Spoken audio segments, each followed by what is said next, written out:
In this video, I'm going to show you how to search for filters on Instagram. As usual in this channel, we don't waste time, we just dive right into the content our viewer is looking for. Open Instagram. Then when you open Instagram, swipe the image or the video to the right like this.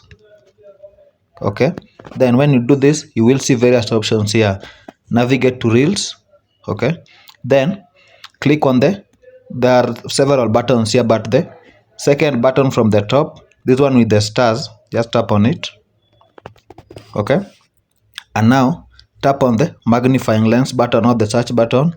Then you can search for the filters that you want. Maybe you want 4K filters. Now you will see the 4K filter.